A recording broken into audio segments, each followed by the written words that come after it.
तो हम बात कर रहे हैं मिडिल ईस्ट की। अलेक्सा की बात कर ली, लेकिन मिडिल ईस्ट में जंग की एक और धधकती हुई जमीन तैयार हो रही है। यहां भी अदावत का इतिहास पुराना है, लेकिन इस बार जो जंगी शोले भड़क रहे हैं वो ज्यादा घातक है। इस जंगी जमीन पर एक तरफ ईरान है तो दूसरी तरफ इजराइल है। ईरान ने अपनी ताकत दिखाने के लिए अपने ड्रोन्स बेस की तस्वीरें जारी की हैं।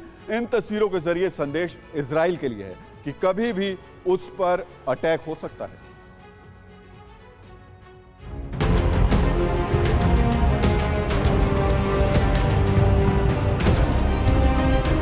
71 सेकंड का ये वीडियो मिडिल ईस्ट में बहुत बड़े खतरे का टीजर है।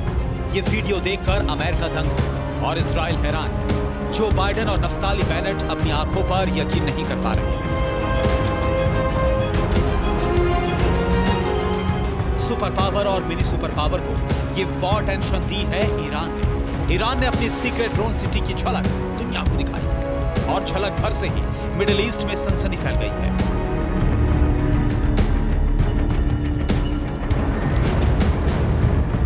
क्योंकि ईरान ने दावा किया है कि अब उसका जंगी बेड़ा दुनिया के सबसे घातक और सबसे विनाशक ड्रोन से लैस हो चुका है। मिडिल ईस्ट में आग लगा देने वाली इस खबर को हल्के में नहीं लिया जा सकता, क्योंकि 28 मई को ईरानी आर्म फोर्सेस के chief of general staff Mohammad Bagheri खुद इस सीक्रेट यूएवी बेस पर गए थे और वो इन ड्रोन्स की खूबी देखकर दंग थे।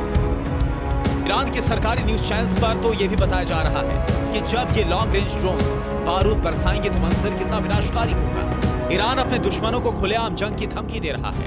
ईरान ने ये सुपर किलर ड्रोन्स कहां पर रखे हैं, यह भी एक राज है। ईरान की सीक्रेट ड्रोन सिटी तेहरान में है या फिर किसी और शहर में, यह खुलासा अभी नहीं हुआ है।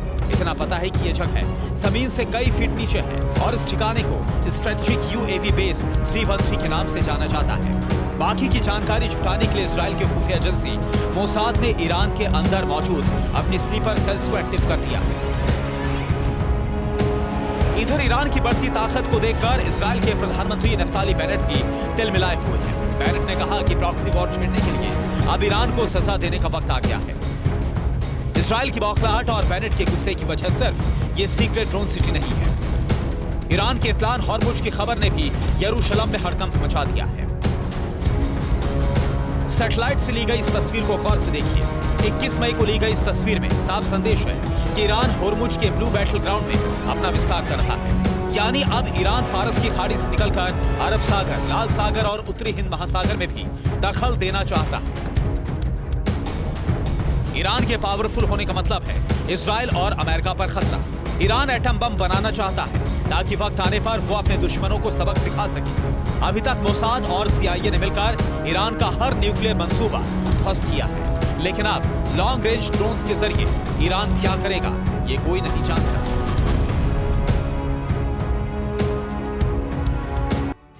तो ईरान के शक्ति प्रदर्शन से मिडिल ईस्ट में तनाव क्यों बढ़ रहा है, यहां जंग की आशंका क्यों बढ़ रही है, इसकी वजह जानने के लिए हमें इजराइल के पीएम के ताजा बयान पर गौर करना होगा।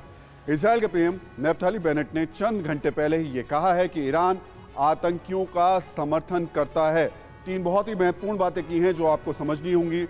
पहली बात जो कही गई है बेनेट की तरफ से वो ये कि ईरान आतंकियों का समर्थक है, खुले शब्दों में। दूसरा, इसे लेकर के ईरान को सजा दी जाएगी। और तीसरी सबसे महत्वपूर्ण बात जो उनकी तरफ से कही गई है वो ये कि आतंक समर्थकों को कीमत चुकानी होगी। यानी बेनेट की तरफ से सीधे तौर पर यह चेतावनी है ईरान को, यानी इजराइल अंदर खाने ईरान पर अटैक की तैयारी कर रहा है, उसे सबक सिखाने की बात कह रहा है। वहीं ईरान भी इजराइल और अमेरिका के खिलाफ एक्शन की तैयारी कर रहा है। इसकी वजह है एक हत्या।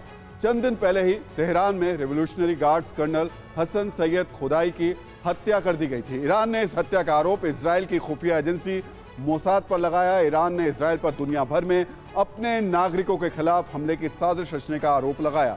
ईरान के राष्ट्रपति इब्राहिम रसी ने खुदाई की हत्या का बदला लेने की कसम खाई है। नवंबर 2020 में शीर्ष परमाणु वैज्ञानिक मोहसेन फखरीजादेह के बाद ईरान में यह सबसे हाई प्रोफाइल मामला था। परवाह देश की, सोमवार से शुक्रवार रात 10 बजे TV9 भारतवर्ष पर।